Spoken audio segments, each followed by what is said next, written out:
Welcome to episode 14 of me scatterbrainedly trying to motivate myself to finish my campaign setting notes by creating art and also possibly trying to generate hype for the setting so perhaps I can print it and distribute it among y'all. Today we're going to delve into the city of Ic'tharuul, which is not quite in the southernmost region of the continent of Vasseldal. And yes, I know Vasseldal, Vasselheim. We're 14 episodes into this train wreck and I only just realized how similar those two names were, and I don't know if it's too late to change the name of the continent, or if I should just stick it out. But anyways, let's get into the speed draw. What's this? Perspective lines as a base? Who is this person and what have you done with Lady Splitchin? Actually, I just had a very specific vision in mind when working on this piece, which was the terrace of the Ouroboros family household looking out over the city of Ic'tharuul. And if you aren't familiar with the Ouroboros family, I first talked about them in my Merilith video, which is video number 10 in the campaign book series, but basically it's just sort of a mafia-esque family syndicate that is in charge of the city, which we'll get into the details of that later. I do eventually want to draw some of Merilith's extended family, or at least a few of the key members, but the reason I'm putting it off is, well, I gotta be honest, I don't think I'm good at drawing wide age ranges or families that have similar traits, but I have been meaning to get to it and I will someday. Anyways, I was really trying to push myself when it came to this piece, not only because I had such a specific vision for it, but also because if I'm going to be drawing landscapes, I'm going to have to figure out how to do perspective eventually. But unfortunately, in pushing myself, little did I realize that a combination of very intentional color theory combined with drawing perspective and lots of little additional details is pushing myself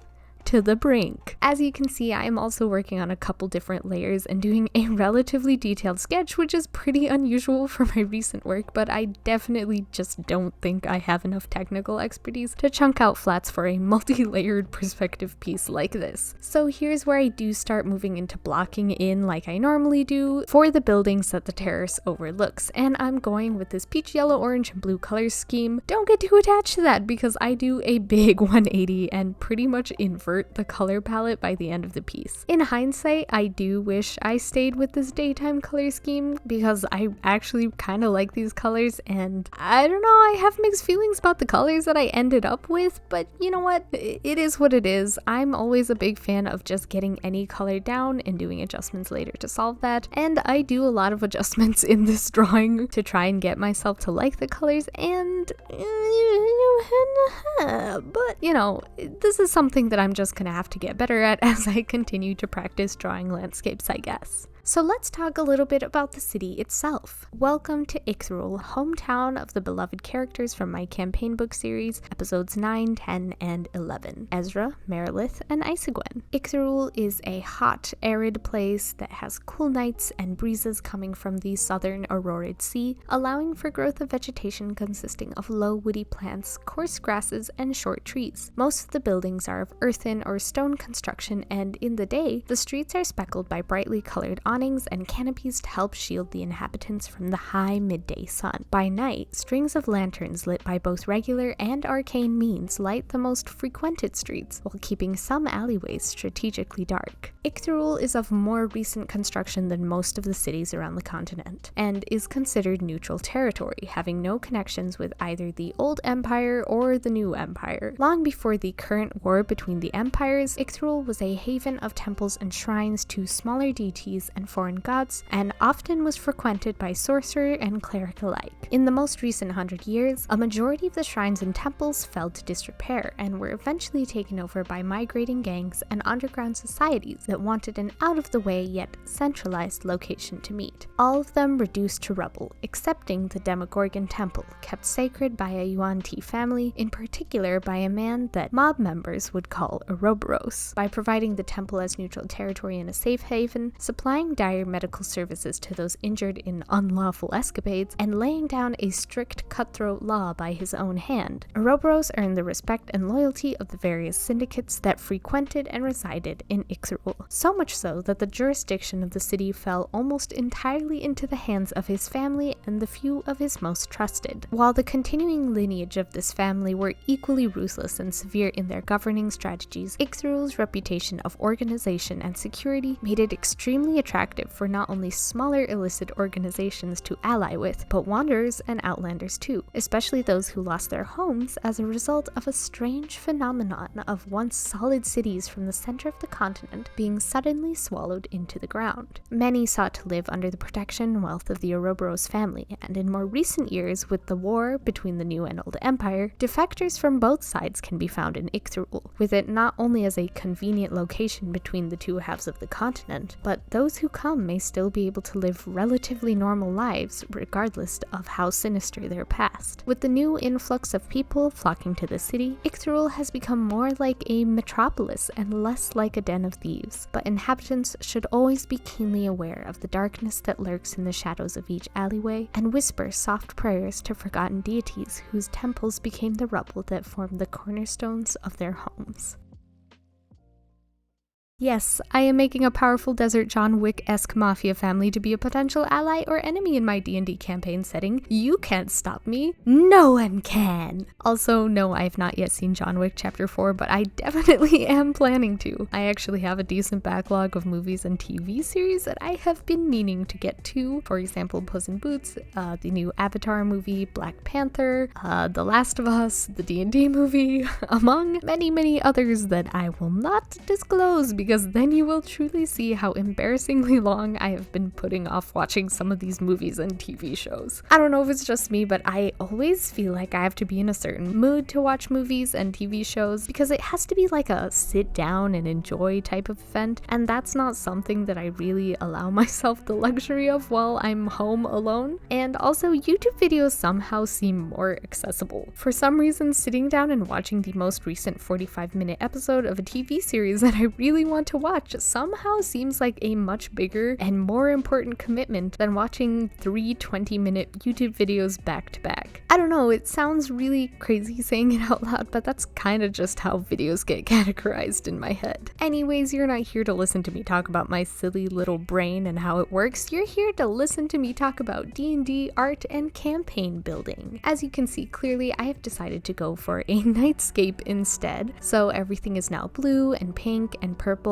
And while I'm not super happy with how the buildings and colors came out, I had a ton of fun when it came to adding little details like trees and windows, lights and reflections. It's just got the same sort of satisfaction as adding highlights or rim lighting to a character portrait. It's like finally, after all that work is done and out of the way, I can finally work on all the little bits and details. As cool as adding details to the city is, I actually do add a soft blur to a lot of the city because while working on it, I completely forgot that this section is actually just background stuff outside of a sort of terrace window, and I do have a human as a central focus in the drawing, which, oops, thank you to Terrapin Arts for reminding me of how that works, but I do spend a significant amount of time just pushing and pulling this particular section of the drawing. As for D&D and campaign building and working on this book, I have been slacking a little when it comes to writing the actual book, although making these videos definitely helps me get around to writing character and city descriptions, which is great. And on top of that, I have been super busy trying to get other projects off the ground, like the most recent hoodie upcycling video that I put out last week, and I have another sewing project that is sort of in the works that I have been trying to really get started since last December that I keep putting off because of problems, and of course regular life things. And that's the hardest part of, you know, trying to be an artist on YouTube or any social media platform. Really, art takes a lot of time, and I'm not saying that other videos, other types of content don't take time and effort, not at all. However, in this age where short form content is kind of the way to go, and all of my drawings take 4 to 8 hours to complete, let alone the whole writing and recording voiceovers and editing the videos, it's incredibly difficult to generate that much content and hype for, and also put that much time into, especially for something that I'm not getting paid for and receive very little in-person support for. But I'm so grateful for my husband and for all of you. All of you wait patiently for Fridays to roll around when my videos come out, and you guys don't mind that I'm a little inactive on my other social medias, and it really means a lot to me, to all of you who are out here motivating me to keep putting videos out. I really love doing it, and I'm going to do my best to keep doing this for as long as I can sustain something like this, even if it only ever stays a hobby.